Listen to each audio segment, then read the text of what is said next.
You are listening to Matchpoint Canada, the official podcast of Tennis Canada, and we are just on the heels of the Billie Jean King Cup Finals. Canada back in action to defend their title, and so happy to be joined by one of their representatives, Canadian tennis player Rebecca Marino. Rebecca, thanks so much for coming again on the podcast as you get ready for a big week for Canada. Yeah, thanks. Excited to be back on. Yeah, always great to chat with you, and feels timely given how well you're playing lately in terms of your fall tennis. And if we just look back at you winning the biggest title of your career in Midland, capturing the Dow Tennis Classic, a WTA 125 level event. Just how confident are you feeling in some of the tennis you've been playing, and how special was that week for you? Yeah, I feel like we have a lot to catch up on because it's been a busy month for me. Yeah. So yeah, I mean, or last 4 weeks or so. So I started by winning the 75 in Calgary, one of our hmm Canadian tournaments. So I felt like that really kickstarted the momentum into my sort of fall season here, post US Open kind of season. Played there, semifinal in Tampico, and then winning the 125 was just really amazing for singles. And now I'm back ranked 103 this week. So that's given me a lot of confidence, a lot of match play under my belt in this last 4 weeks or so. And I think it's pretty timely coming into Billie Jean King Cup. I mean, this is where we want all our players to be. You have me who just won a 125. Marina just won a 125 as well. Layla's top 40, and Gabby just won the WTA doubles finals in Riyadh. So we have four players who are absolutely in form, and like that's what you want to be at as defending champion. So I'm really excited for this week. Yeah, well, I was gonna say, like, looking at your roster here, and for Captain Heidi Altabach, it looks like I'll call it maybe a good problem to have. Like, all of you ladies are playing so well. I guess, what are your thoughts of maybe how you'll fit in this roster? You've been playing some great doubles too, and how are you maybe expecting to contribute? Yeah, well, funny you mentioned the doubles because I also won a 125 in doubles recently. Yeah. But yeah, I mean, I think all of us are just really happy to be here. The team energy is really fantastic. We're all one unit as always, but it's definitely we're feeling like that. So I think whoever gets the call to play, singles, doubles, we're backing that person 100%, regardless whether we're the one playing or not. I think that's something that's really our strong suit is we support each other on and off court quite well. So yeah, tough decision for Heidi, but good decisions, like you said. So I think we're all confident that whatever the call is, it's going to be the right one. I'm always interested for players how they like shifting over to that team environment compared to obviously tennis being such an individual sport. And even if maybe you are traveling with a small team, maybe can feel a bit lonely out there. Do you prefer getting into a team environment every once in a while? Do you find it can uplift your game in some sense? Yeah, absolutely. I mean, like you were kind of saying, it's a unique experience. This is the one or two times a year that we get to play as a team, particularly representing your country. So it's really exciting thing from my perspective. This is how I view it. I'm pretty sure most of my teammates would agree that it's just really nice to play for something more than yourself, like coming together and being something greater. And I think also from my past experience being on a rowing team, I really enjoyed that and it's something that I miss from time to time. So to be back on a team again, kind of all fighting for the same thing is really nice and makes me really excited.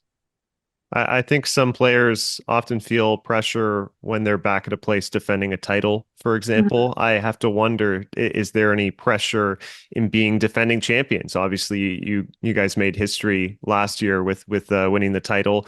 Are you thinking about that? Is that in the back of your mind at all? I haven't thought about that personally. I think the only difference would be people know for someone to look out for now. I think we were kind of under the radar for a little while and kind of surprised everyone last year. And now the surprise is not there anymore. Everyone knows to look out for us. So I think that would be sort of the big change. But really, that's kind of the exciting thing of these team competitions. It's anyone's to take. You never know who shows up and plays an amazing match. Like we saw Marina came and won some amazing matches in sort of her debut last year and surprised everyone. So you never know when something like that is going to happen and you just get magic. You talked about some of the big success the last month, winning Calgary and winning in Midland. How is your body maybe feeling physically? Obviously, we're at the tail end of the season, and you've logged a lot of matches this year. Yeah, I actually feel really good. Feeling great through the practices here. The good thing is we've had a few days to acclimate and get used to the conditions, and I've had time to rest and recover. And that's something I worked on really. Uh, I worked on that a lot this year with my team in terms of getting the physicality and making sure I can stay healthy through the entire season, regardless of how many matches it's been. And I think that's something that has worked really well. So yeah, no injuries this year at all, and I'm still feeling fit and strong and ready to go. I always find maybe for our nation, one edge or advantage we seem to have is when we get in on indoor surfaces, Mhm. where Canadians seem to thrive. What are some of the strengths you think, not just you yourself have in your game, but maybe this team overall does in playing on those faster hard courts? Yeah, I mean, I think we all play pretty big tennis, pretty aggressive tennis, so that definitely is a factor when it comes to indoors.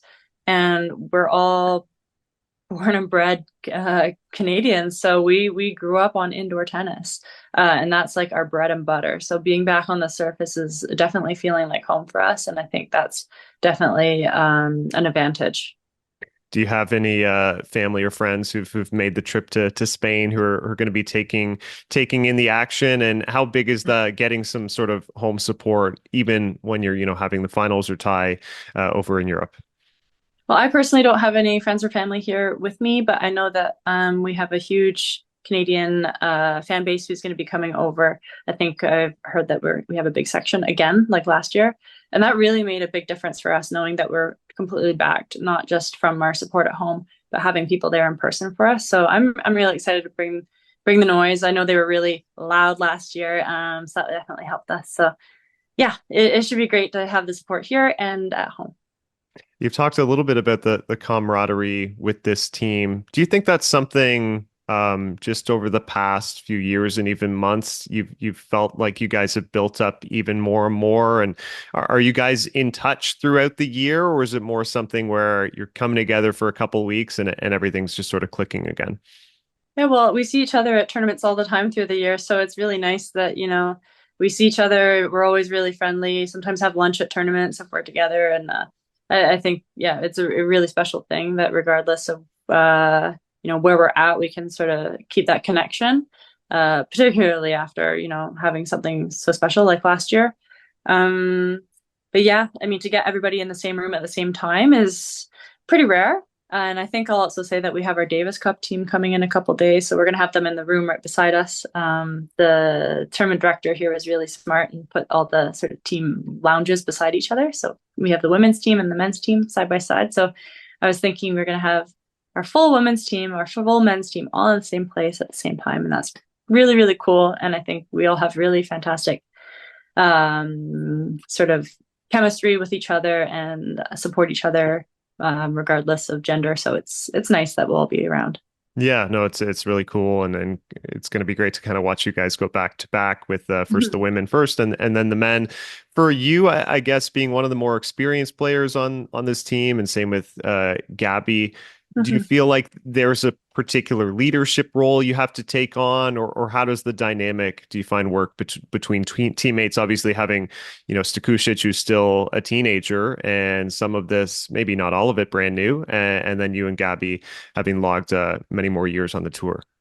Yeah, well, I think every team has their strengths and weaknesses, or whether you look at that from a tennis team with all our individuals or a business. And so, I think Gabby and I, with our experience, will definitely aim to help out Marina and Layla in some ways. But there's other things that they're helping us with. They have really great positive energy.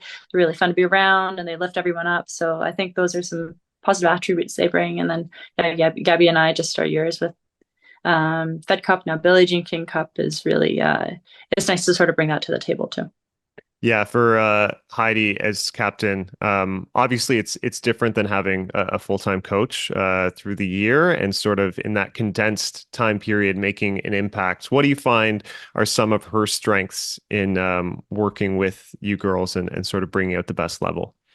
Yeah, I mean, Heidi's just been our rock through all of this. She's brought the team through their qualifiers all the way up to the finals and then into winning. So she's been with us through it all. And I think it's really comforting knowing that someone has your back 100% through the ups and downs. So I think that's something that she really brings to the table for us. And that's why we trust in her completely, is just because it's the sort of person that she is. I'll just look ahead here as well to 2025, as you mentioned, just outside the top 100 now with your Mhm. success over the past month.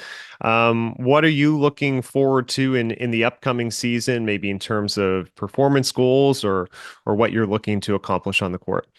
Yeah, well, I think a pretty accurate goal would be because I'm just on the cusp of the top 100, it would be great to get back in there.